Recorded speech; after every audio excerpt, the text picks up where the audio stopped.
What's up, everybody? Dynasty Mir, Search for Huru. Thank you for joining us. Tonight, we have the brother Kala Genesis on with us, and we're going to be discussing uh, the Tulsa Real Estate Fund versus the Merchants of Misery. Now, uh, my mom once told me that some things you just have to keep to yourself, you know, because somebody is lurking and is watching, they're envious, and they're just gonna just throw salt on whatever you're trying to do that's positive. And so we have the brother Jay Morrison. No, I respect the brother Jay Morrison. I might not agree with everyone who rolls with him in his camp, but for the most part, the brother Jay Morrison deserves our respect. The amount of work he puts in the community, literally on the street corners, literally, what he's been doing has been well documented.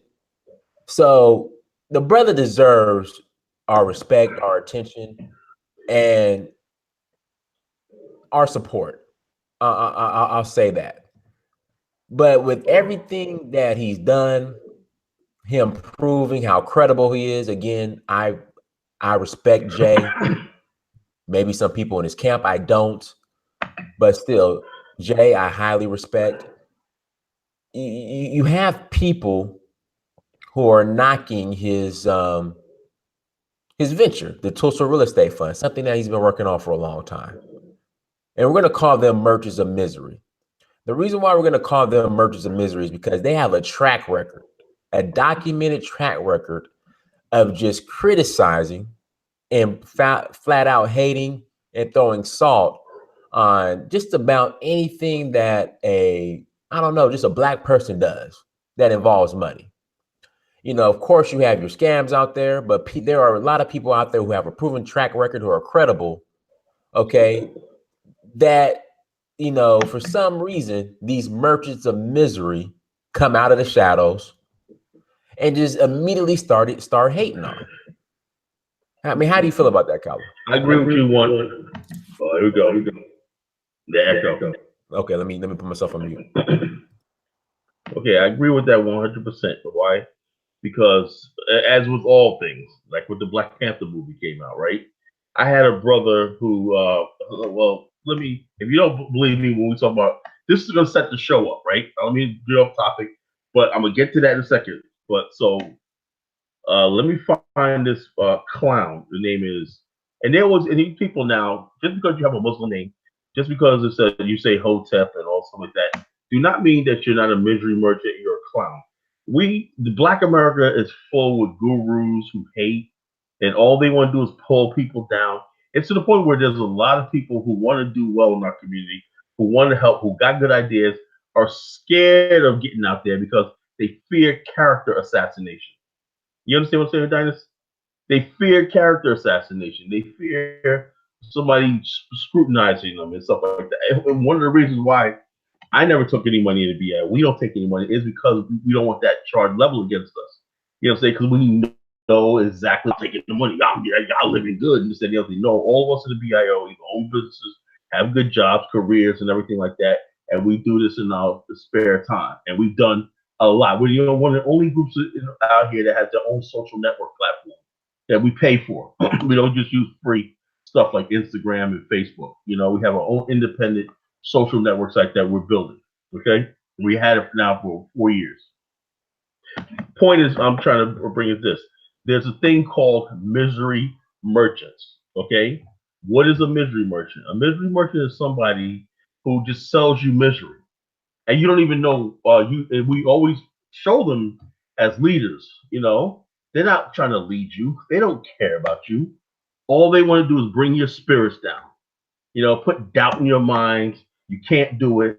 The white man is so invincible and powerful and everything that you dare to even do anything, he's going to come against it. Or the white man's going to send an infiltrator into your group and this and the other thing.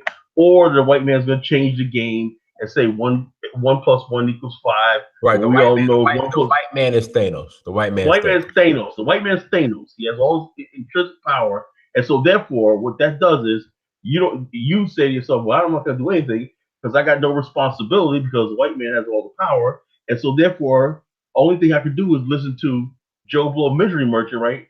Buy his books, buy his CDs, go labor for him, send him my wife, send him my children, send him my money, send him myself, and just listen to this person beat me down every day, telling me how I'm a no good Negro and that I'm no good and nothing's gonna work. The only thing that works is sitting around a video, looking at him on a conference call, or listen to or buying one of his tapes and CDs. These are misery merchants, and you wonder why that sometimes you feel to the point where you're damn near suicidal. There's no accident for that. These are misery merchants. Okay, I can't find the thing I was looking for, so I'm gonna skip that. Maybe it's good because I'm pissed off. This guy just did this thing where he basically called all of us who went to see the Black Panther party. I mean, excuse me, the Black Panther movie by Marvel traitors, and at the real Black Panther party, he's trying to draw parallels between how black people didn't support the Black Panther party and all this kind of nonsense to us supporting the Black Panther movie and everything. That's these guys gonna tell us what to do with our money, you know. And so, like I said, a misery merchant, you know. And also, with all his tagging 50,000 people to this stupid meme that he made, he only got one share and one like. You know, like I said, but the bottom line is the misery merchant is good at one thing. He's good at intimidating black people because he knows you have self doubt. You'll doubt anything. You could go and tell black people if you go across that bridge right there, there's the promised land, right? The misery merchant, you better not go there. You better not go there. You know what's going to the boogeyman gonna get you. Here You we go. know? Here we go. Let me interject. We can't go to Africa because of Liberia. We can't go to Africa because of Liberia. We can't. Yeah, We can't. we can't go there because We're getting CIA is shot. there. We're getting shot in our own garages through the garage door. But don't you dare consider going to Africa because of Liberia. Yeah, in Newport News the other day, Sunday, a family outing, a family's having a black family in Newport News is having a peaceful cookout one night. A 7-year-old kid. Imagine what I was doing when I was 7 years old. I was catching frogs in the summertime going down south. I was the man child in the promised land one night. A 7-year-old kid gets shot in the leg on at a cookout, a family cookout. Weeks before that, two 15-year-old boys getting killed and shootouts by one of his classmates and all stuff like that. All examples happen right here in America. You know what I'm saying? People get shot by police. You know, police with impunity. Black on black crime is out of control. You know what I'm saying? Young girls are molested. You know what I'm saying? We have preachers. We talk about we clown on these Ghanaian and African preachers, but you heard about that section up in Ohio where the preachers were using girls as they had a prostitution ring running in the church. Happening right here. I didn't know about that. Yeah, happened right here in America. You know, black church. You know what I'm saying? Prostitution ring right in the church. A pastor, 3 so-called pastors was running a prostitution ring inside the church. So this is happening right here in America. And so getting back to what I was saying about the Tulsa. Now I have not gotten all the fine details, right? But I do know one thing. Know one thing, right? This fund is going to be SEC compliant. If for those of you who are not in the professional world, right? This is another thing. There's a gap between the black people that work in the professional world, right? Who know how business handles, who know. Let me tell you something. If you don't believe anything I ever tell you, right? When it comes to government oversight and when it comes to money, when it comes to insurance, when it comes to banking, the federal government is not playing.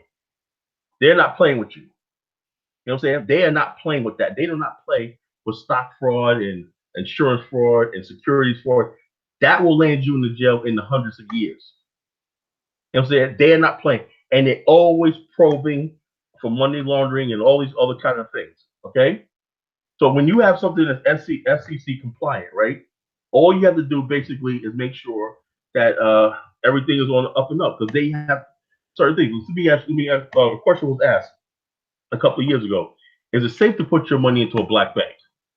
Now, Donis, think about that with that. When somebody asked me that question, is it safe to put your money in a black bank? Well, wait a minute. It's the white man's ice is colder syndrome. Yeah, but the thing is, all banks at a minimum have to have certain regulatory things. You know what I'm saying? And, and, Checks, it, and then your money's protected to up to $100,000. up to FDIC. You know what I'm saying? So all these things are in place. You know what I'm saying? As far as like your money is being carefully guarded. People don't know what Glass Steagall was and all these things that were put in place for decades and everything, protecting your banking and stuff like that. And so therefore they say blackface. Oh man, y'all ain't gonna be stealing my money and everything. Ignorance. So therefore, when we see now the question is of okay, Jamie Morrison. Some people don't like the style. You know, it looks like Real Housewives of Atlanta. Let me, You know, if I could and interrupt. it's a it, so they rub people the wrong way and so. But the thing is, I ask the question: is this? Would you rather have that if he's really up on the up and up and he can show profit and stuff like that? You haven't even given him a chance, and you're gonna judge him by that, or you're gonna judge him by his performance? How you gonna judge him by performance with within 5 hours he's raised $5 million in 10 hours, 24 hours they raised $10 million. If he doesn't get any credit for that, and you're already doom and gloom, say before even the week is out. I mean, I don't know what else to say. It makes me just want to throw my hands up at the whole community and just walk away because it's hopeless. We're so negative on each other. Now, I'm not telling you to go out and invest in this. All I'm saying is support it. You know what I'm saying? Do your homework and do your diligence before you put your money into it. I understand that. But don't understand that somebody's running some scam because this is SEC. This is a real fund. You know what I'm saying? We see the whole thing is this. Black people in America don't believe in institutions. They don't believe in laws. They don't believe in governance. They don't know anything. They're not in the professional world. A lot of people are not in the professional world, so they don't know how the business world works. So they think everything's a scam. Oh yeah, the pharmaceutical industry is all scam. Everybody getting rich or whatnot. That because once you work in the professional world, you understand that's not true. There's checks and balances and things that go on that are beyond your comprehension to the letter of the law. You know what I'm saying? So you can't just, oh yeah, I'm gonna get scammed. I'm gonna get scammed and everything. Yeah, there's scams out there. But what you have to know where a scam is. Somebody is selling a real insurance product or stock product and everything like that. That is going through so many layers to get that approval. That right there is a benchmark. And that right there ought to tell you something. The fact that Colin, real quick. So just a couple things. So number one, like this is an investment. Like it's not a guarantee that you're gonna profit or you're gonna get a positive return. right, Like but it's just all investments have risk. Right, it's risk. It's a risk regardless. But per the misery merchants, like they're trying to make it seem like it's a scam because you're investing. Like it's really weird. Let me address this. You mute me. Okay, mute yourself. Okay, Diane, excuse me, community. Oh well, I can't hear you, Diane. I'm muted. Go ahead. Okay. Oh, okay. Well, no, I was looking at my phone. I was looking at your phone. It's a delay. I was looking at the live. Sorry about that. I was looking at my phone. Okay. The problem is this. Like I was telling you earlier, we don't have a culture of trust. You know what I'm saying? You know what a trust release fund, what trust fund? That's trust. Like your sister was talking about the land trust a couple weeks ago. Remember a sister you had on talking about land trust and land stuff like that. She did homework. You know what I'm saying? The sister was talking about building a trust, building communities and everything like that here. Everything. Trust. What is a trust? What is a trust fund? Who are the trustees? All these things, these products are here that if we were educated, Dinah, let me tell you something. Let me break this down to you right now. Even before let's forget nationhood, forget all the stuff like that right now, right? If we had the basics, right, of knowing what an endowment is, you know what I'm saying? Your church, let me give you an example. Most organizations like this, especially the Jewish organizations, they have an endowment. Where neighbors have an endowment. In other words, basically, they take in money through donations and everything like that, but they don't spend the money right away. The money gets invested in an insurance product called an endowment. You know what I'm saying? That same thing with colleges do. They invest in endowment. That money's invested in different things like mutual funds, bonds, stocks, securities, gold, currency futures, whatever it is. They have a portfolio. You know what I'm saying? Now, when the yield on that is like maybe like what 10, 11% a year. Now they're able to fund their activities, right, by simply getting lines of credit and matching funds on that thing. But they still, the principal endowment is still there. That's why then what they do is they take some of that money and invest it in real estate. That's why you always see Jewish organizations with hospitals, with buildings. And where do they get all the money to buy these buildings from? Black people think white people sit there and print the money in the backyard. No, they know how to invest. You have to be organized. You know what I'm saying? The Jamaicans had the susus, but we're the African Americans have never had that sort of culture in our community where we know how to invest was long term. You know, you put money into a pot and stuff like that. We have a distrust with each other. Now, if you would think that if somebody has a church and he has like a few hundred members and everything, you would think because they go to church every day or whatever that they would have an investment fund. Why? If you tell me we're fellows together, we're going to the same church, but you don't trust me with your money, or you don't think we're going to be around long enough, long term, with the money that somebody's gonna break camp with the money, which it happens. You know what I'm saying? Or you would rather give your money to Creflo Dollar, throwing your money out Creflo Dollar and all these people so he can get a $45 million plane and all this kind of freaking nonsense and everything. We're penny wise and dollar foolishness. You know what I'm saying? We don't have a culture of investment requires maturity. It requires real togetherness. You know what I'm saying? Yeah, in other words, basically, the Jews are together. You cannot have a togetherness if you don't believe that you are a people. You know what I'm saying? You're a bond. That's why I created the colonation. Colonation means bond, togetherness, circle, one. You know what I'm saying? Out of many, we are one. The whole thing is we don't have that in Black America. We have vague abstractions of a so-called community that don't exist. If we had a community, we wouldn't be having this conversation right now. You know what I'm saying? We wouldn't be having this conversation. There would be like 100 of these funds going around, and everybody wouldn't be with their panties in a bunch. Oh man, it's a scam.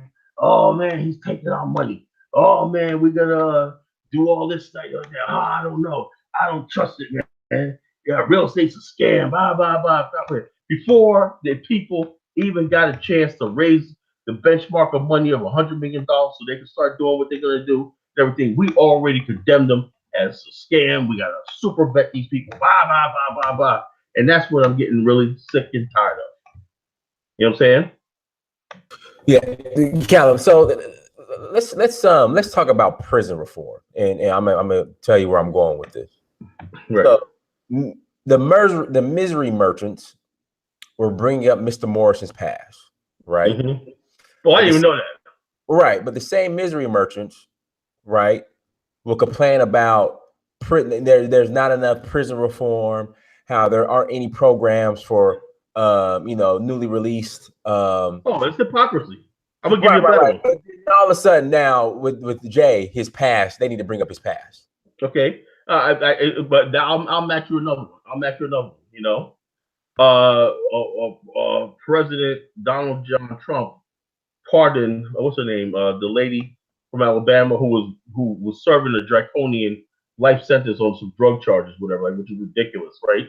Right. 20 years and everything like that, and every away from her family and everything, grandkids, not seeing her grandkids. Kim Kardashian goes there and everything. I don't even know what Umar Johnson saying. I didn't even bother listening. I just heard him flapping his thumbs. Stuff. Oh, we shouldn't be all happy about. We shouldn't be happy about. You got to mute yourself, bro. Okay. So the bottom line is this: we have people now saying, well, instead of being happy for this woman, that she's just so happy she's home. This woman's home. God touched Donald Trump's heart, and no matter what his motivations were, he let this lady out of prison. Barack Obama didn't do that. You know what I'm saying? And so the bottom line, instead of saying give credit what credit is due and say, okay, President Trump, that's a good gesture. That's a good thing that you did. Thank you, Kim, Ms. Kardashian, West, whatever, and move on. You know what I'm saying? Now, the next topic, you know what I'm saying? They're out there, no, she should have did her time. She should have did that other thing. How many Pookies and Ray Rays are out there still languish in jail and everything like that? You know what I'm saying? I mean, is he gonna free Mia now? Blah blah blah, bringing up all this freaking nonsense instead of savoring the moment and saying, "Look, she got out. You know what I'm saying? This lady got out. I saw her story years ago, and it broke my heart, man, because she was like, "I would do so much for the world if I can get out and do that." And then I'm saying, so I said, Obama's gonna pardon her. He pardoned like 300 something people or whatnot, and didn't pardon her. I don't know why. Maybe because hers was high profile and it was Alabama, and he probably figured the rednecks would go crazy down there, whatever like that. But it took Donald John Trump say, okay, give this lady a chance. You know what I'm saying? Now I'm not saying to vote for Trump. I'm not saying I'm not a Trump fan. I'm none of that. But I'm saying give credit where credit is due. Now let's move on to the next topic. You know what I'm saying? We don't have to sit here and dwell on it and try to turn it into something that's not. You know what I'm saying? Oh yeah, well he's just doing this because the black vote, blah blah blah blah blah blah. We're just a people. I don't know what it is. It's called mystery merchants and the people who what I call killjoys. You're not allowed to have any happiness. You're not allowed to be happy about anything. If the Golden State wins the Super Bowl, I mean, the NBA championship and everything like that. Oh man, because they fixed that because Steph Curry's a light skinned nigga. Blah blah blah blah blah blah blah blah blah. LeBron wins. They'll find another reason. See, no, but see, that's the whole thing. Blah blah blah blah blah. And the bottom line is, we just got a bunch of fools that we got to stop paying so much attention to, because people in Black America with this new social media and everything abuse social media. Anything that comes off the top of their head, they just get in there and just start typing and talking and spewing about the nonsense that they don't know anything about. I didn't know anything about Jay Morris's criminal background. Yeah, his style is not don't really set with me, but I see the brother doing something positive. The thing about Jay Morris, right? What I was saying was when he was on that Fox News with Charles Payne, right? And then he was talking to Charles Payne. The only thing that bothered me was Jay Morris was hunched over saying, "So see, the white man got this," and I could just tell. Okay, he had a rough life. He's from the streets. He didn't sit upright. He was leaning over. He had a t-shirt on, and Charles Payne was sitting there like as the host was sitting there upright, just what I'm saying, you know what I'm saying. And to people looking at that, it's like that guy's a man. That guy, he's trying to find himself.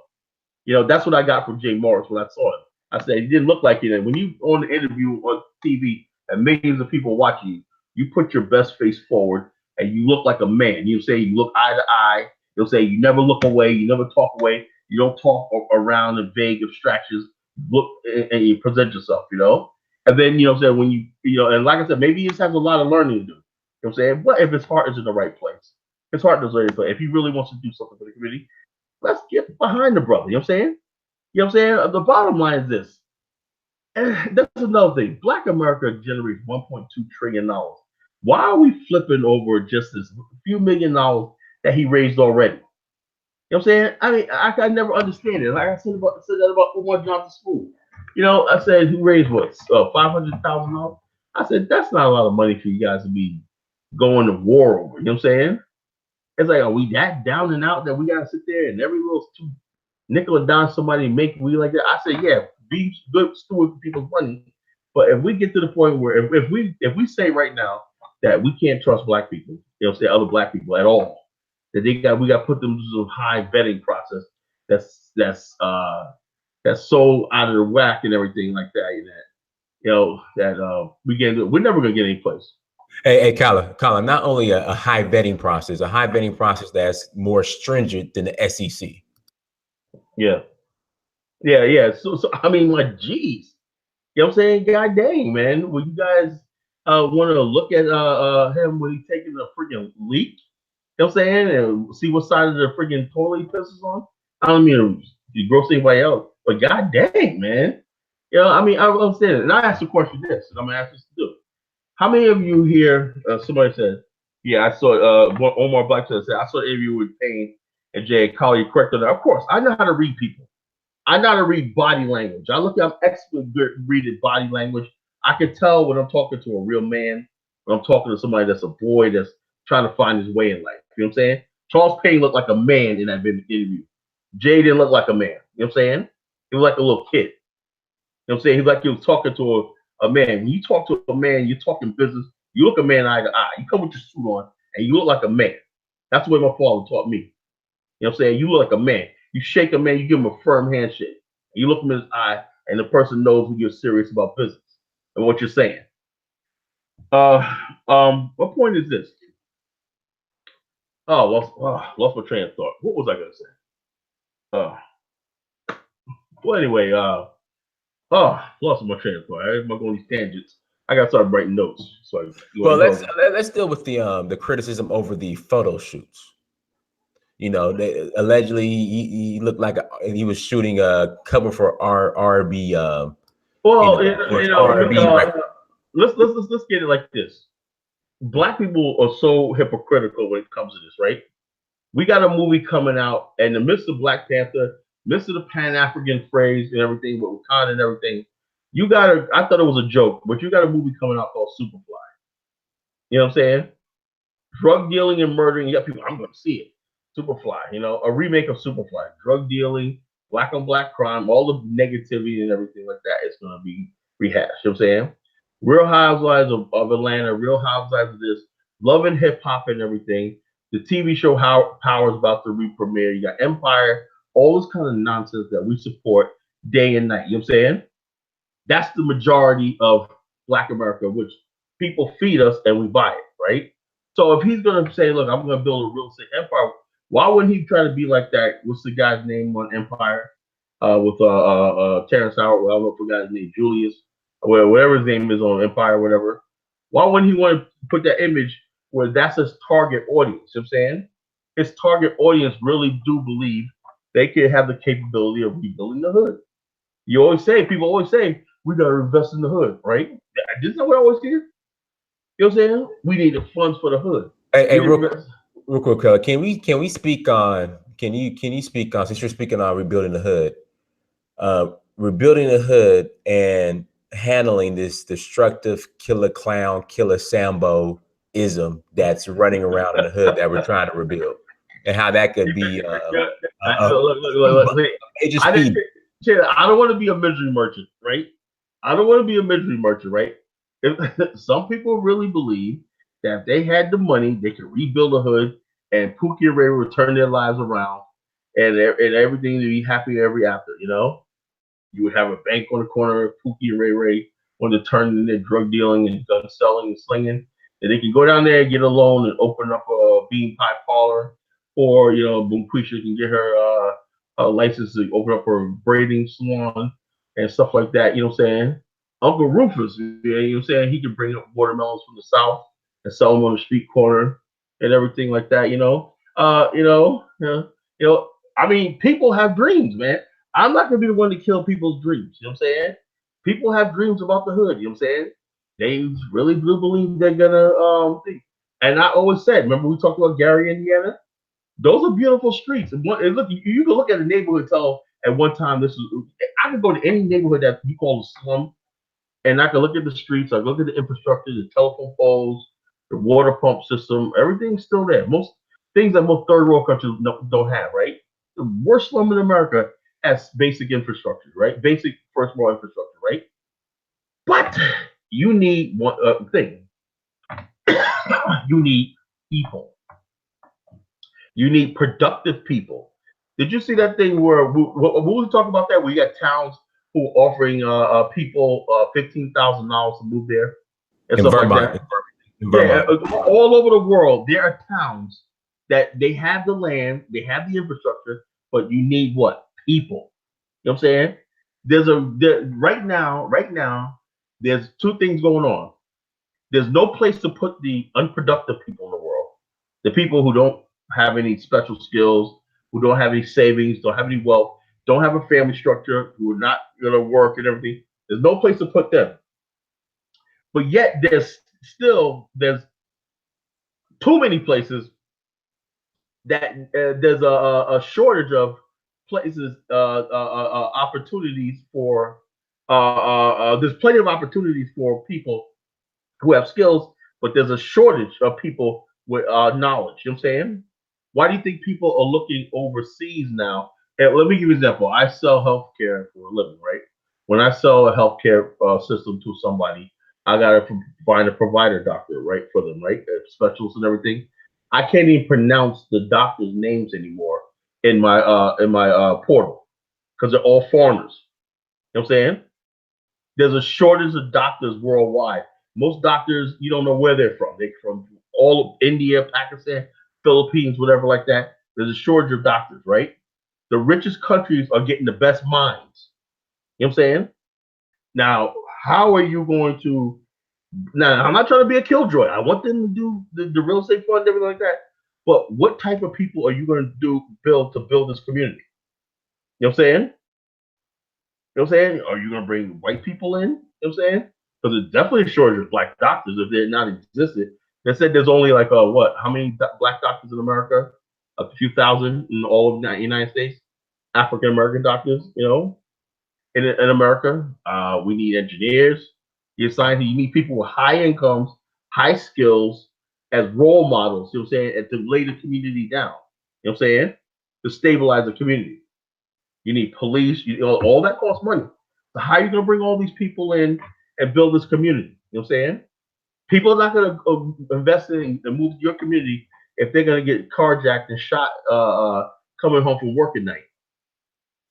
And no one's ever looked at this, but maybe Jay Morrison knows something I don't know. You know what I'm saying? I'm just telling you like it is. So raising money, if he just said, look, we're just gonna invest or just do this to invest, we don't know where we're gonna invest the money at, that's more believable. You know what I'm saying? Because you can just, invest here, invest there. Don't even worry about that. And black people like this. Well, as long as I'm making money, if black people can invest $500, $200 in a fund and make a return and they're part of something, I'm sure that'll work too. You know what I'm saying? But when you raise people's expectations that what you're doing is gonna really solve their problems and solve the problems in the inner city where they gave $150 million to Baltimore. Remember that? The Recovery Act? And what, a total of 2 houses were built? They gave billions of dollars to Haiti, you know what I'm saying? And the situation got worse. You know what I'm saying? And so like I said, I'm not trying to be a killjoy. I support the idea of raising capital, raising funds. You know what I'm saying? I'm not gonna put nobody through no thing. Oh, this is what I want to say. How many of you have a pension fund at your job? How many of you have a 401k? I have a 401k myself. Okay. Now, did you go over you, Dinah? Let me ask you a question. Did you go over and rake your benefits administrator over the head and whatnot with a knife and a gun and hang him over the balcony to vet and make sure every last single dime is accounted for? Or you just trust the system that works and you got a good 401k? I could tell you right now, I still to this day do not understand exactly how the 401k works. That's how it works. All I know is that I'm getting a return and I'm doing pretty well in it. That's all I know. Like the fees and everything else, I have no. So in other words, basically, as far as like the thing, when these real estate investments, right, start having a return, right, as long as they can be profitable, have a return, and people are making money, would that shut the misery merchants up? Would that shut the? It's a business deal.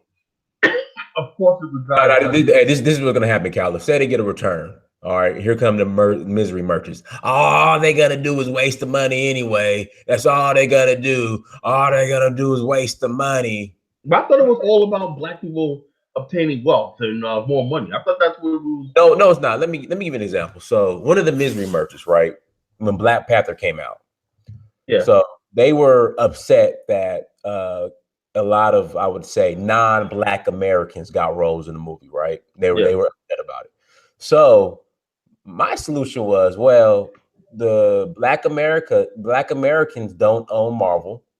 We don't own any major studios. So how about we build our own studio and then we could hire Black American actors and actresses. Black American, we ain't got no money. We can't do it. We can't do it. That was the response. And they put that future, they opened their future sewer traps up at everything, talking about, well, Vivian Fox with an old ass, pushing 60, talking about, well, this should be a fund for black people now that they're taking our money and whatnot. No, you just get a role. You know what I'm saying? And you ain't gonna get no role anytime soon. And you're just angry because you was part of that elite. Notice about this movie Black Panther. I mean, keep always dwelling this, but most of these actors were basically unknown. You know what I'm saying? And they were put up there on a scale so huge, right? And all these other people who thought they were celebrities and everything, they thought, oh man, nobody knows who Chadwick Boseman is and everything like that. They don't know who Ryan Coogler is. Nobody knows who, well, people knew who Lupita was. People knew Angela Bassett was and Forrest Whitaker. That was about it. They said, well, that's about it. Everybody else, and the other guy from Daniel Kaluuya, or whatever his name is.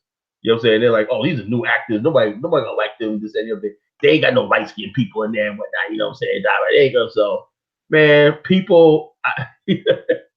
but people obviously people don't know black people in America, Black America very well. You know what I'm saying? This Pan African stuff, man, has been going on for the last like 10, 12 years. I've been involved. I've seen a fundamental change in the way black people view ourselves and the way we view the world.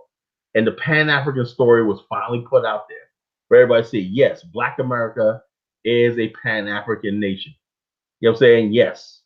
So anything that deviates from that now is like you on your own. And that's why Black Panther was successful because Pan Africanism is really legitimate in people's eyes. Now this goes back to this fund. I'm not gonna tell Jay what to do with his money, but I wish I would hear more about eventual Pan African fund. You know what I'm saying? I'm not too sure about we're gonna keep up with the Kardashians and the Jay-Z's and everything like that and just start caking inside of America. Because if you don't have any way of transferring wealth outside of America, eventually they're gonna take it back from you. Somebody's gonna screw up, and I know it's eventually you're gonna screw up. This next thing you know, you're gonna see some white businessman come and scoop everything up and say, yeah, it's all for the better. We merge together and this sipping champagne. I'm talking about Pan African was out the door. Now that leads me to something I was talking about today, right? Uh, uh, Cole said, why not create one? I can't just go out and create a Pan African fund. Everybody like that. It takes people. First of all, every time everything something starts on the internet, because we have so many people doing so many crooked deals and everything like that. Until I really got the solid green light from a host African country, you know what I'm saying? Then I can say, hey, so now it's time to build a Pan African fund. This country, this is the potential return we could have. You know what I'm saying? This land right here, boom, boom, boom. The country's gonna put these matching funds in. We gotta come up with this and everything. We could probably raise $100 billion, and we could compete with China or anybody else in Africa. I believe that. You know what I'm saying? But don't throw out the baby with the bathwater. This guy Jay Morthy fell, but just take what you learn from him and somebody else listen to the show to organize a Pan African fund. If you're in the banking and finance, I know a lot of people that in the finance and everything. Instead of criticizing him, why don't you start drawing up a plan for a Pan African fund that we're gonna have different districts around the African continent investing in African real estate, African futures, African stock exchange. I'm a member of the African Stock Exchange Association. You know what I'm saying?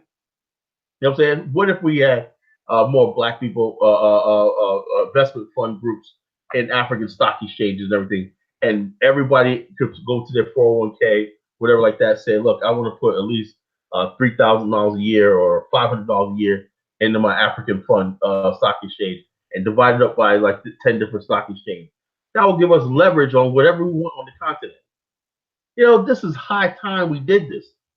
But like I said, I think this is a first step. This is the first step right here. And I wish Jay Morris well. And if he listens to the show, all I can say is, please, brother, don't fuck up. Because the vultures are sitting around waiting for you to fuck up. And they're going to say, oh, see what happens? See what happens when you try to put black people, blah, blah, blah. I'm rooting for the brother. You know what I'm saying? Because I know if he's successful in this, the next is the Pan African fund. You know what I'm saying? So another thing I was going to talk about this. Go ahead. You remember when Carl Kanai and Cross Codes was out, right? Do you remember them? Yeah, they actually came. They're actually back out. I know Carl Kanai is for sure back out. But the point I'm trying to make is, on Carl Kanai and Cross Colors, they had their own factories in Los Angeles. You know what I'm saying? In the Bay Area and Los Angeles and everything. They had their own manufacturing their own clothes, right? And Carl Kanai, when he came up with his line, he was making. Colin, Kyle, real quick. CJ in the chat room says the Tulsa Real Estate Fund has an international vision that includes Africa. That is what I studied. I am an investor in the fund. Well, we need to hear that. You need to really, if you really believe in Africa, don't put that on the sideline. You need to put that on. That'll get you way more support than just people thinking it's just we're gonna rebuild the hood. You know what I'm saying? Because people walk outside the house and they hear bullets flying over their head. They're like, I'm getting the hell out of here. They're later with this shit. You know what I'm saying? The Tulsa Real Estate Fund, if they're really serious about Africa, I got the connections on the continent and everything to make that happen. Join the BAIO. You know what I'm saying? Start talking with like-minded people and let's brainstorm and see what we can do. You know, to put together an idea, just to put an idea. So when it happens, we have a roadmap to go with. That's what I would strongly suggest. Don't just get with anybody that calls himself Pan-African. Get with the right people. You know what I'm saying? And the Black African Infrastructure Organization is the right people. You know? By Carl Kanai.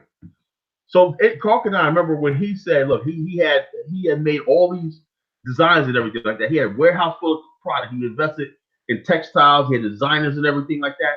You know what he did? He said he went to the rappers. I remember like this. This is what I mean by brotherhood, right? He went to Tupac. Yo, Pac, man, I need your help. He went to Aaliyah. Aaliyah, I need your help.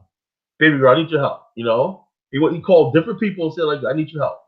You know, I got your clothes for you. Use it on your video. Just like that. All right, down with it. No paper sign, no contract, no nothing like that. Man, you got a line, it's black owned and everything. Yeah, we got people, we're putting people to work and people are working for us and everything. See, I'm going to tell you something right now, right there. We was on the right freaking track. I'm going to say something right now. A lot of people are not going to like, you know what I'm saying? He said, okay, yeah, you know, this was 20 years ago. Well, actually, it was like more than 20. It's like, no, this is 96, more than 20 years ago, 23 years ago. You know, 22 years ago. 96 was what? 22 years ago. No, okay. Probably longer than that because Pac died in 96. So it's probably, this is no, before 95, that. 95. No, this had to be like, Carl Kanai was out like 93, 92. Yeah, but okay. He was like 93, 92, but he didn't get nothing when he really made that $45 million that 1 year. That was after Pac, you know, that was really after Pac. You know, Pac was what really blew him up. So I missed the two. He had Pac and all the artists, hip hop artists. What's that? What's those two groups that jump? What's their name? Crisscross. Crisscross. Yeah, he said jump. Yeah, jump like jumping your ass on stage with that. You know what you call it, Crisscross. Cross colors, all of them. They got the rappers and everything, the Brat, all of them involved in Cross colors, Carl Kanai and everything like that, right? But the thing is, they were basically manufacturing in the black community. You know what I'm saying? Putting people to work. You know what I'm saying? Delivery trucks and everything. This is where I'm going with this, right? So Carl Kanai, okay, you have Fubu. I don't know what Fubu's MO was, right? You know, but they seem like they were take off or something bigger, you know? Then comes Sean John, right? Right? Has a different model, right? Yo, fuck trying to build factories in the black community. Fuck trying to do advertisements and stuff like that using black people's distributors, black magazines, and everything like that. Black stuff like that, whatever. Let's partner with white manufacturing companies and everything, and let's outsource it to Bolivia and stuff like that. So you will get the model of Sean John and the other one, Rockaware, they were getting their clothes from third world countries and everything, and they were using their brand. It wasn't even them. All it was a brand, Sean John and everything.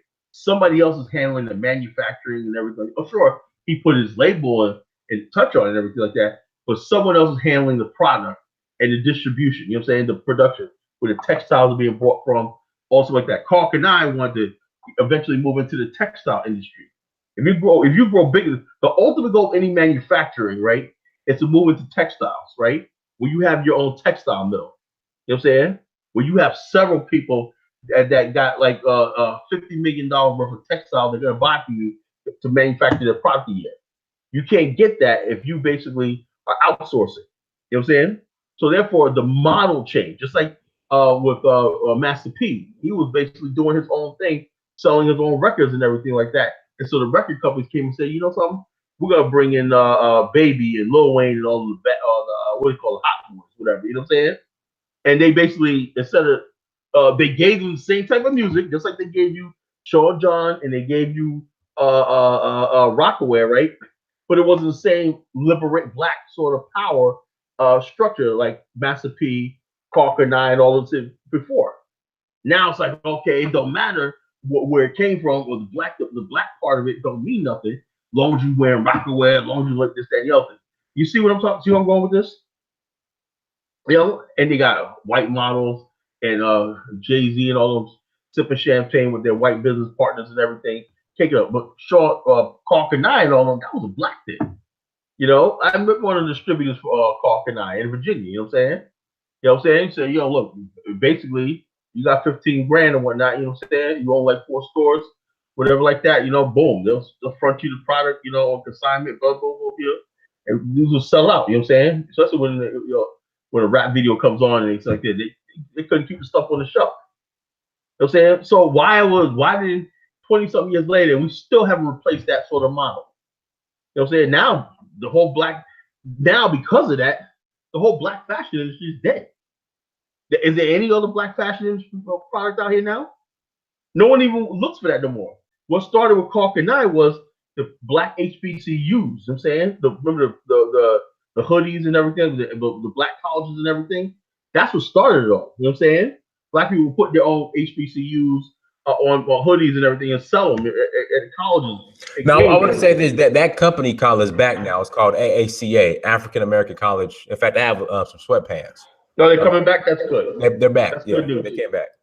That's good news, man. But real quick, everybody, can we make sure we get the likes up? Please hit that like button. We have 121 people watching, only 60 likes. You guys stop being stingy with the likes. Again, please like and share if you aren't super chatting. And thank you for joining me and the brother Kala. Go ahead, Kala. Yeah. Somebody said Carl and I opened up in the hood and Cali got robbed by gunpoint in the store. Sam will come. So yeah, it happens, man. But you know, damn, like, who knows? It could have been a setup, you know, scare him.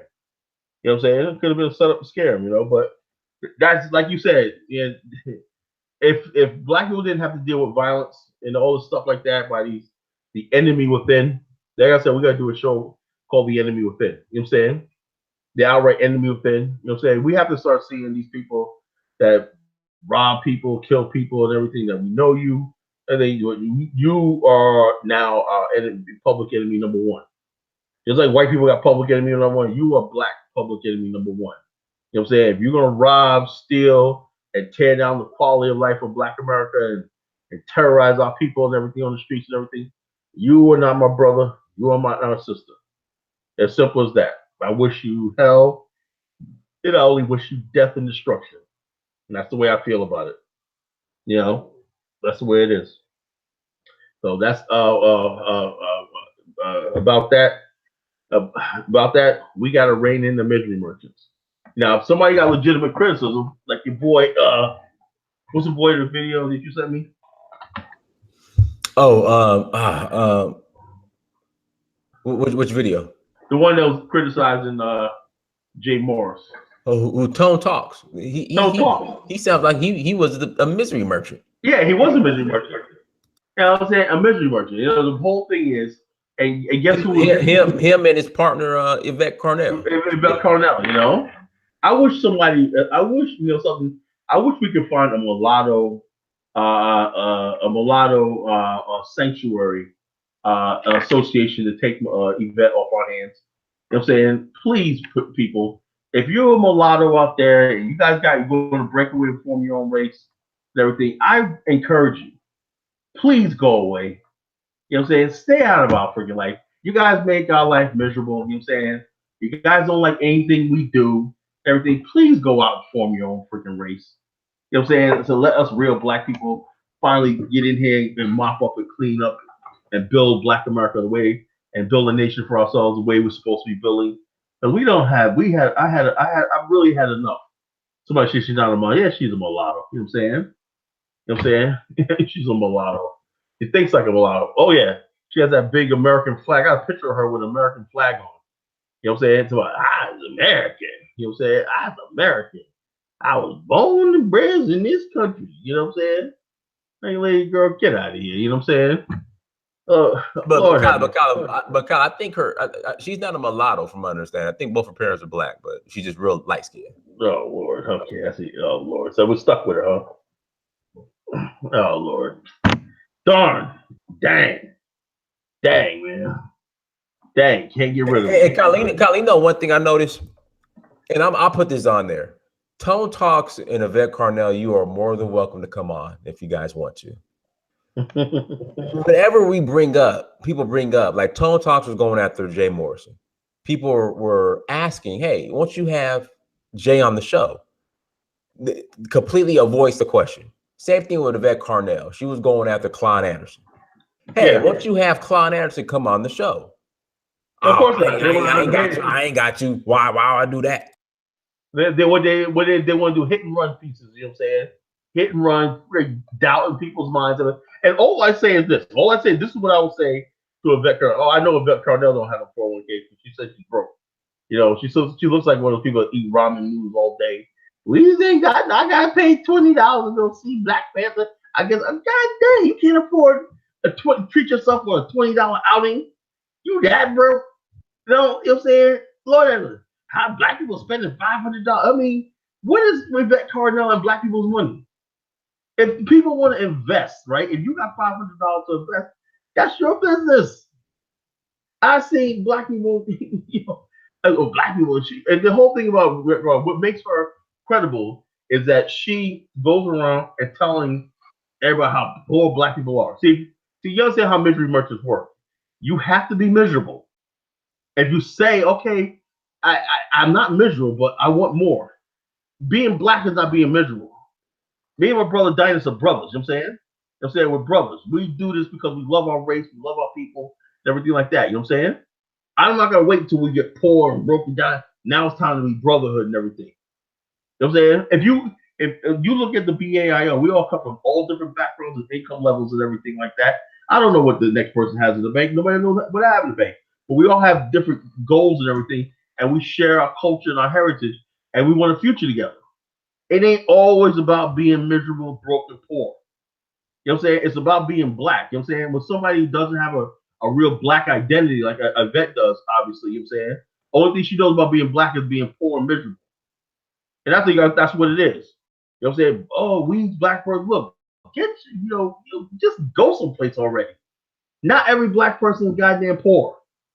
You know, I'm so sick of that narrative. You know, we poor people's got to rise up. Yeah, some fat preacher, down in Texas. The poor, you seen the one that hunched over all the time?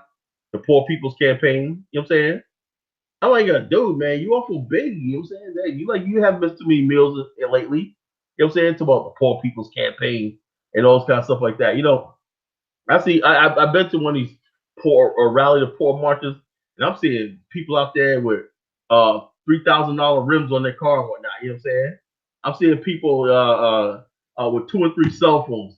Yeah, man, we're poor. Diamond rings and everything. Oh, yeah, the poor, we poor. Whatnot, you know what I'm saying?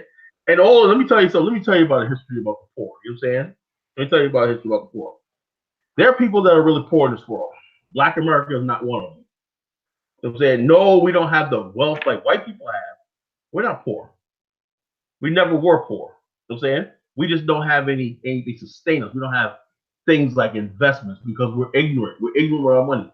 $1.2 trillion goes to black hands, but it goes right back into the economy. Just like if the Tulsa Fund doesn't become international and take money out of America and build it in African industries and African real estate, stuff like that, it'll go right back into the white people's hands. You know what I'm saying? That's the problem. Black America has always been a wealth generator. But the thing is, unlike other wealth generators, we don't benefit from our wealth. You know what I'm saying? All our money goes right back into the white man's hand. You know what I'm saying? So it seems like we're always poor. You know what I'm saying? We're just broke. But we get up there every day, we pay our bills, we pay our taxes, we pay all stuff like that. Do you know in most countries, the reason why a lot of people don't have electricity is because most people can't even generate an initial wealth just to even pay basic bills. That's how poor most countries are in the world. Most people in Black America pay bills, they pay rent. You know what I'm saying? They got a car note. You buy gas. You know how much you spend in gas a year? Calculate how much you spend in gas a year. You know what I'm saying? You are a sucking, a consuming, sucking thing. You know what I'm saying? That keeps this country going. Because Black America's money is not concentrated in stocks and investments and other things that other people do. All our money is spent in either paying bills or pleasure. Things we do. And that's what keeps this country going since we've been here. You know what I'm saying? Our labor doesn't go to build black businesses, black communities and everything. Our labor goes to build their communities, everything. Our money that we generate and everything goes to Walmart. You know what I'm saying? Goes to Farm Fresh, goes to Food Lion, all these white-owned businesses and everything. Keeps them going. When they count their money up at the end of the night and everything, they don't say, well, this is a black dollar. It's another thing. I don't want to hear the term black dollar anymore. We need those black dollars. As of I used to be a vendor, right? I used to have my own vending business like 20 years ago. I used to have my own vending business and everything like that. I used to sell hot dogs, cakes, ice cream, and everything like that. I was, stuff like that at different parks and events and everything. At the end of the day, when I was counting my money and everything, I didn't say this is a black dollar, this is a white dollar. All I know is there's tens within this pile, ones within this pile, 20 within this pile, nickels, dimes, everything. And I counted my money every day. At the end of the day, I had to buy supplies, blah, blah, blah, blah, blah, blah. I've been in many business over the years, I'm just a born entrepreneur. Okay. Bottom line is this: there's no black dollar. So therefore, if you're gonna open a business, don't chase the black dollar. Get the dollars flowing into your business. You know what I'm saying? Get the dollar flowing. That's the only thing good about I did like about Puff Daddy and everything like that. He went out he showed that you could sell to everybody, charge on to everybody, make the money. But the thing is though, the black community didn't benefit because his factories and everything didn't put anybody to work. He didn't have the vision Clark and I had. You know what I'm saying? So he proved that. In other words, basically, right now we're in a winning situation, right? Can you imagine if Clark? Can you imagine if Clark and I gets his factories and his brand back up and again, right? And he's deploying black people to be distributors, to be jack jobbers, and people who sell to merchandisers and everything. It's all black and everything like that for production and importing textiles from West Africa and whatever like that. But the bottom line is this: we're tapping into the white community dollars. There's a black economic infrastructure tapping into the mainstream dollars and everything, selling everything from hats and everything. That would be a revolution and a breakthrough. Hey, Calla, real quick, you brought up Puff Daddy. Yeah. Now, the amount of money that's been, I guess, made in Harlem through rap music, and none of that, and people are yelling gentrification in 2018. Yeah. Because the bottom line is Harlem is an abstraction. Nobody really gave Mason Betha and all them, Cardan and all those clowns. You know what I'm saying? Jimmy Jones, all these niggas didn't care nothing about no Harlem. You know what I'm saying? They don't give a dang about Harlem. Puff Daddy didn't care about Harlem. He spent more time in the Hamptons. You know what I'm saying? But when you want to look cool and black people call you on the carpet, well, I better go to Harlem and show my face and everything, like Diddy when he showed up on the Apollo show out of nowhere. But what year was that? That was back in 2003. He just showed up in the Apollo. He did a good show and everything like that. But he went out there and forced himself on the crowd. I guess before anybody had a chance to boom or anything like that. He just went out there and just did his thing. I said, okay, it's Diddy. He's like, it's Diddy. He just went out there and did his thing. Blah, blah, blah, blah, blah. And then just kept like overbearing. Like it's almost like he was like intimidating the crowd. You know what I'm saying? I remember I'm Diddy. You know what I'm saying? And the bottom line, he has to do that every once in a while to stay relevant. You know what I'm saying?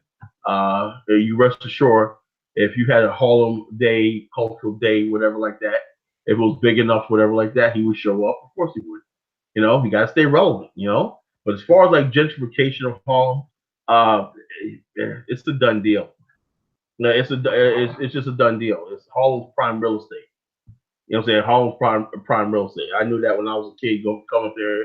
There's too many people in Harlem. There's too much money. Now you got, instead of having non-recognized mom and pop stores, you got companies like Dwayne Reed and everybody opening up vinyls and abandoned buildings and renovating them and making money. It's maybe it's all for the better. You know what I'm saying? The city Harlem doesn't look like it was when I was a kid. You know what I'm saying?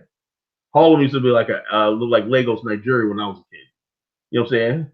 You know, when I was a kid, Harlem, I swear to God, I swear to God, I've never been to the African continent, but I said, yeah, I have been on the continent. Well, no, that was Harlem. You would swear you was a Ghana when I was a kid. You know what I'm saying? You didn't see no white people, man. You didn't see no white people. When I was a kid, you didn't see no white people. You would swear you was in Lagos or Accra, Ghana. You know, but it is what it is, man. It is what it is. Hey, real quick, caller. So, people, I don't know. I don't know if the brother's late to the chat room. I'm not sure, but he wants to go over specific reasons on why Tone Talks is incorrect with his position on the Tulsa real estate fund. But why? Because he's being, yeah, mute, brother. Thanks, you got mute. He's being vague and abstract. You know what I'm saying? He didn't give specifics. He doesn't know what Tulsa real estate is actually going to invest in. Nobody knows that yet. You know what I'm saying? It's a vague abstraction. All we know is, let me give you an example. Anybody who knows how annuities work, right? There's a funding process and an annuitization process. When you fund like a annuity or you fund a IRA, there's a point where you got to bring in funds, right, to a certain point. Then after you reach that certain cap or whatever like that, the fund starts bearing interest. The fund starts bearing interest. You know what I'm saying? And it keeps growing from there. Principal keeps growing. But that's what's called the annuitization process. You know what I'm saying? It starts bearing off interest and everything like that. Now you can withdraw from the interest on that right there, but you'll get taxed on that. Okay? A lot of times people keep that money in the fund and everything. It's an asset. You can borrow against that money. You know what I'm saying? You can liquidate it. You can sell it. Somebody can have that fund, right? So long as the annuitization process is solvent. You know what I'm saying? That means if you buy real estate and everything, you have to make sure the real estate is profitable. Now, how do we know that he might not buy high-end condos and stuff like that? You know, and all the real estate has to do is be profitable. You know what I'm saying? Because the real estate will always going to keep its value to a certain amount if you keep up maintenance and everything like that. If you don't have any major things, if you have proper insurance on the property is maintained and upkeep and stuff like that. It's the law of probability. If you have all those probabilities in place right there, your property will always stay in the positive. You know what I'm saying? So he doesn't even know that part, what properties he's actually going to invest in. You know, so he's already written, oh, you properties lose money and everything, but properties also make a lot of money. You know what I'm saying? How do you know that they might do one thing when they buy properties, right, and turn around and flip it and sell it, as far as like a corporation, and that's still part of the fund, and the fund whatever the fund invests, it doubles its money, or just hold the property, you know, like Donald Trump does, you know, hold the property and rent out tenants. What if he says, I see an office building over there? You know what I'm saying, I see an office building. I'm gonna get federal matching loans, right? They're gonna pump money in there. The building was valued at $10 million, but because we got this loan, this low interest loan, HUD loan, whatever like that. Now like Donald Trump did. Now this one building, right, that's come from the fund is worth 30 million dollars, right? The people who own those funds, initial $500, their portfolio and value will increase with it. You understand? All he has to do is do right real estate, because there's federal matching funds for all this stuff like that to develop housing in certain areas. But it can't be all residential. It has to be strip malls. And I'm sure, I'm not even talking to Jay Martin, I'm quite sure he's thought about that. You have to have a mixed portfolio. You know, a mixed portfolio. Then when you're to your point about these crime, we have to do something about the crime. You know what I'm saying? Wherever you're going to go and build everything, you have to set up block captains or whatever like that. You cannot let that property go down. You know what I'm saying? If the area real quick, I watched he does Jay Morrison, he hosts these classes on the street corner. From my understanding, don't hold me to this, I think he was partnering with the Nation of Islam as far as Well, his that's good. security. Well, let me I, tell you something. I Let me tell you think, something. don't hold me to that, but I think that's Okay, now that's a good start. But when I say Nation of Islam got to get a little more rough. But when I did club security and everything like that, man, we were rough. We bottom line, it has to get it's going to get ugly. You know what I'm saying? You can't just oh yeah do the right thing, bro, because some people ain't going to do the right thing. We need not only do you need security on top of security, we need to change the culture of no snitching and people giving sanctuary to these fools. You know what I'm saying? To the Pookies and the Raiders that want to destroy us. You know what I'm saying? That's if we want to survive. You know what I'm saying? Because if we do this in America, right, it'll be 10 times more easy to do it in Africa where we got the laws on our side. You know what I'm saying? We control the police and the courts. You know what I'm saying? But if we could do this right here and everything as a model and everything like that, model communities and everything, and stick with it. You know what I'm saying? Stick with it and say, look, man, the bottom line is this. This is for the future. Don't come over here with your drug dealing. Don't come over here with your prostitution. Don't come over here with your freaking nonsense and everything. Don't throw no paper on the ground. Don't do this like that. It's a nice place. Children are gonna feel safe outside. Everything. You know what I'm saying? They ain't gonna be on loud music. You ain't gonna play your loud music. You're not gonna do it. You're not gonna make no trap videos and everything. Because the image we're gonna give is we're gonna have African festivals, African drum beats, or everything like that. It's gonna be you know what I'm saying? That's why I said Pan Africanism will solve a lot of the problems because it'll give a cultural context. You know what I'm saying? And then you bring in other Africans like Haitians and Nigerians and other stuff like that, and make it a black thing. We'll get back to where we were in the 60s and the 70s. You know what I'm saying? You know what I'm saying? Leave this garbage gutter ghetto culture alone. You know what I'm saying? That's the only way it'll survive. You know?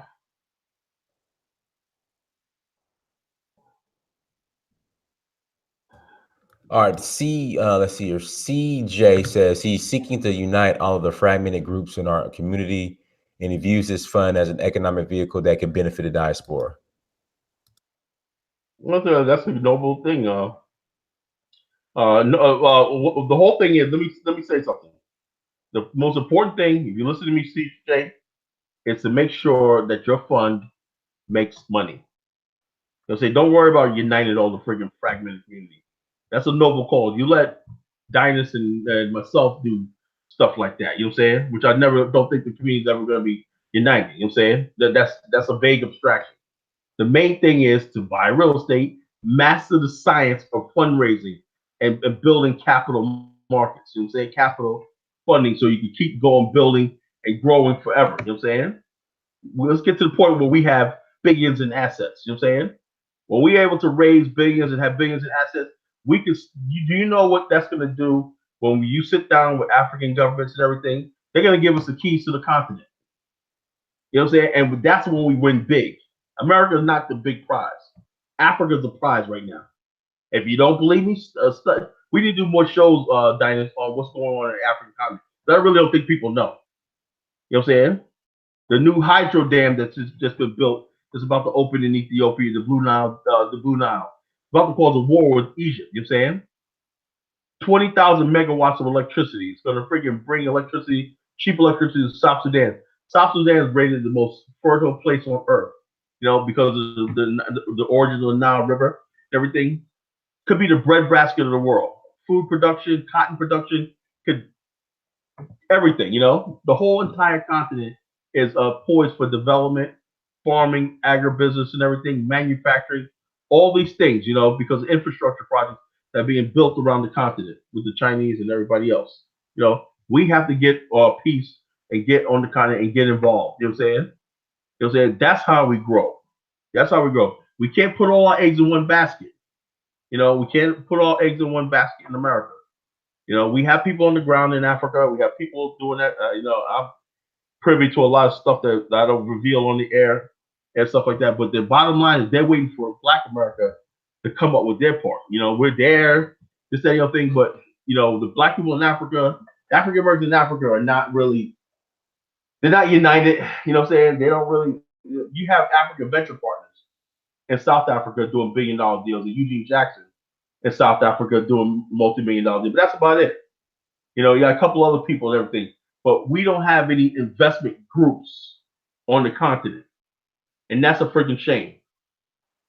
The reason why is because before somebody can become a group, we got people tearing them down, you know what I'm saying, putting doubt in people's head and everything like that. Africans look at it, like, I ain't gonna mess with that Jay Morrison guy. Man, they're saying all this, everything. I don't care what this freaking clown talk is. The bottom line is this: we'll make our concerns. With Jay Morrison, give him some advice. I'm sure he's not a fool. I'm sure he know what he's doing. If he listens to counsel and everything, have a diversified portfolio and build wealth. Don't worry about all this taking care of Black America and all stuff like that. Main thing is build a friggin' business. Become a Donald Trump. Become a Warren Buffett. Become a friggin' Bill Gates. You know what I'm saying? Your goal at Tulsa is not to solve the problems of Black America. Your job right now is to build a business. Thanks. Do you agree with what I just said? Absolutely. I agree completely. You know what I'm saying? You know what I'm saying? The bottom line is build a friggin' business. That's what nothing annoys me more than, oh, we got to build it. No, that's not your responsibility. What's going to help Black America when we have our own nation of our own? You know what I'm saying? You're not going to build anything in America that's going to make any significant difference. What you can do is build a business. You got a fundraising capability. You're hot right now. Get that up to let's put a goal where you keep showing profit. Look what we did. We just bought this office complex right here. You know what I'm saying? And we got these Japanese companies that's going to lease from us. You know what I'm saying? Make deals like that. Boom. You know what I'm saying? You're in there. You'll fly to Japan. Say, look, did you guys say you want to set up this IT business? Well, we just bought these office complex right here. We can put a new water fountain in here, this, that, and the other thing. That's how you win. You know what I'm saying? Don't go for the same old, same old. White man knows that. You trying to build a hood, the community, but now he's like sitting there, oh, watch these fools fail. Be like Maynard Jackson of Atlanta. You know what I'm saying? He saw the people weren't, Black people didn't have any vision. He saw white people or racists, they want to do nothing. You know what he did? He got on a plane to Europe. He toured Europe. And he brought European businesses to Atlanta. After he built the airport. He got the money, federal money, built the airport, and he brought European companies to Atlanta. And the rest is history. Build business and everything, Build business. Then the day will come where we can say, okay, now it's time to build it over in Africa.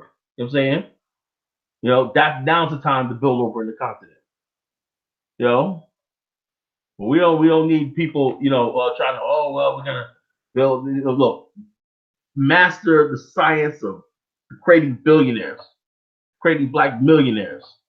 That's the one. Now it's real estate. Who knows? We need somebody to do the same thing with a crowdfunding hedge fund. Crowdfunding, investment in gold mining. I got so many opportunities I know in gold mining and mineral resource mining. Start your own mining company. You can start your own gold mining and gold processing company on the African continent. If you can master the science of crowdfunding to get the initial capital, I can show you ways to make billions of dollars. Africans can't do it because they don't have the funding we have. We have money. Black America, that's the one thing good about came out all this is this. We are 1.2 trillion, going on 2 trillion in the future. If unemployment rates keep going like this, Black savings will go up. So naturally, if we keep having this investment culture, we don't even have to scratch the surface because we're not even in an investment culture yet. But if we have videos and movies and everything showing of people making conversation around the table, oh yeah, I talked about IRA and I invested in this. Then everybody, Black people say, you know something? I better get my own investment. Then you make it to everybody. You don't got an investment portfolio? Oh no. Right now, like 1% of us have investments and everything. What if we move that to like 30 or 40%? You're talking billions of dollars. Billions of dollars that we can steer anywhere we want to. So why would anybody put their friggin' filthy sewer traps against that? I just don't get it. Like you care so much about Black folks. I care about the Black folks. Well, shut the hell up, nigga. You know what I'm saying? But that's the way it is. I'm a Pan-African socialist. Okay, wait a minute, hold on. Let me address this, right? When I say Black people making money, when you talk about, I'm a nationalist, right? Any investment that comes into my nation, the people are going to benefit from. You know what I'm saying? And so it'll be a win-win situation. I am a socialist. I mean, I believe the state and the government should make sure that any business and everything like that, the people benefit from. I'm not a runaway capitalist. You know what a capitalist is? A capitalist don't believe in national borders. A capitalist believe they can dump products in your country, steal your resources, make money, and just go. They don't have any responsibility. I believe if you're going to come in and invest, boom, boom, boom, boom, boom, you're going to be hiring people, you're going to have training people, you're going to be doing all this stuff like this, and you're going to basically hire local people as your top management CEOs. Those are stipulations. So we have to get educated about what a socialist is and what a capitalist is before we start making these blanket statements. Yeah, I talk like a socialist because I care about the well-being of the people. But I know realistically you're going to need private capital and investment to make that happen. You know, the Duke of York still at 1.2 trillion dollars a myth. Okay, all right, okay, we're just broke. How about this? Black America total dynasty is $1.2 thousand. We make what $1,200 a year. That's our That total sounds revenue. more like it. That That's more like it. That's more like it. you just made Tone Talks and the Yvette Carnell happy by saying that. Yeah. In fact, hold on. We gotta lower it. 1.2 cents. Yeah, 1.2 cents. We our net worth is like $1.02. Yeah, that's about right. You happy, Duke of York? We's broke. You know what I'm saying? Go over to Vet Carnell show and the friggin' Misery Merchants and sulk with your Misery Merchants. But the bottom line is this: if you have a 401k, if you have a annuity, matter of fact, you live in Virginia, I sell annuities. Give me a call. If you 401k, variable annuities, hedge funds, anything like that, Roth IRA, gold and everything, if you have not put them through the so-called vetting process, shut the hell up about this. You know what I'm saying? Most people got 401ks, stocks, and everything like that. Haven't looked at the stock certificate in years. You know what I'm saying? And like I have a stock portfolio, but I'll be honest with you, I haven't looked at my stocks in like a year. You know what I'm saying? Now I would be hypocritical, so I'm gonna check this out before. Wait a minute, I haven't looked at my Scott Trade account in like a year. I don't know if I'm really making any money. I better look at that. You know what I'm saying? But we always do that when it comes to black folks because we fundamentally do not trust each other. You know what I'm saying? We put our money in the ATM machine. You know what I'm saying? Give all information out. We put our money, we swipe our money out on our debit cards at the corner store. Don't know if we're being robbed or whatever like that. If somebody's monitoring everything. You walk into a black store or a black business. Oh man, I gotta get cash. I can't swipe my card with you. You see the dynasty. You know what I'm saying? You know what I'm saying? You see a black vendor or something like that. He has a swipe card. You don't want to do it because you in your heart don't believe in your own people. You know what I'm saying?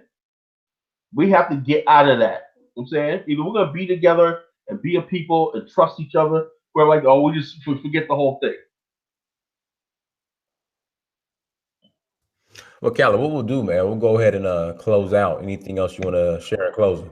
Oh no. I think I said anything. Anybody? Let's take any questions. Let me see if we're gonna answer any questions. Let's see here. No, it's really. I mean, you pretty much answered all of the questions. I think they'll do it now. Are we clear about this? We made the case. We'll focus on friggin' building a business. Jay Morrison become a Donald friggin' Trump. That's all I want him to do. You know what I'm saying? In the process, right? Same way Trump has investors like that. These initial investors that are with you right now are gonna one day be able to give you $50,000 a pop to invest in something bigger. We want to create a culture of investment. That's what white people have. You know what I'm saying? A culture. Next, what do we have? Trade unions and everything doing the profit. It's more money savings. You know what I'm saying? Because we're gonna have our own contractors and developers. You know what I'm saying? And the properties don't always have to be in the so-called hood. They can be any place. Any place where we can see a solid investment and turn profit. Just make the dang money. Show us that black business can actually work together and work. That's what I want to see. You know what I'm saying? And then we take that model anywhere in the world. You know what I'm saying? And then we'll be out of this hellhole that we call being black and miserable in America. You know what I'm saying? All right, Colin. People want to know where they can contact you. I'll put it in the chat room as well. Please join the BAIO. And matter of fact, right now the BAIO will open up state chapters. Right? Go in the BAIO, the groups right there, and join where your state is.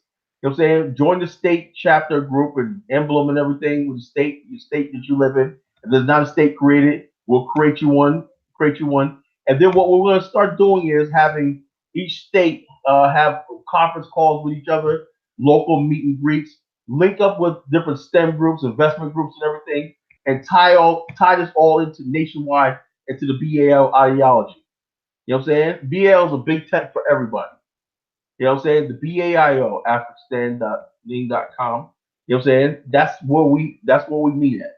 That's where you want to come to if you want to get in contact with me, my brothers on the BAIO, and very good people that they'll take in, they'll show you the fellowship. Also, we have a BAL shirts. If you want to order a BAL shirt, show your support and everything, we have a link to a site that designs shirts for us. You know, BAL stuff, real nice shirts. We got lady shirts that look really sexy and show off the figure. And you got the men's shirts and everything. You got hats.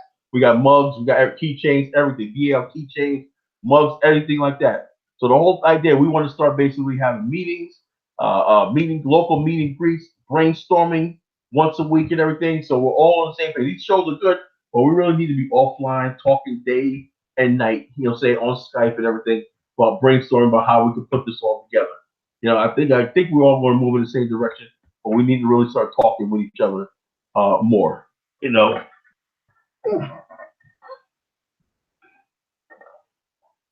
So absolutely. So everybody, thank you so much for joining us. Make sure you share the video, please. Also, make sure you go to Search for Uhuru on Instagram, Snapchat, Twitter, and Facebook. Also, Africa Personified on those same platforms. Also, go to searchforuhuru.com, dynastymirror.com, africapersonified.africa, and go to amazon.com, search your name, Dynasty Mirror. Please buy a book. If you're new to this platform, please hit the subscribe button. Till next time, family. Peace. Peace, brothers.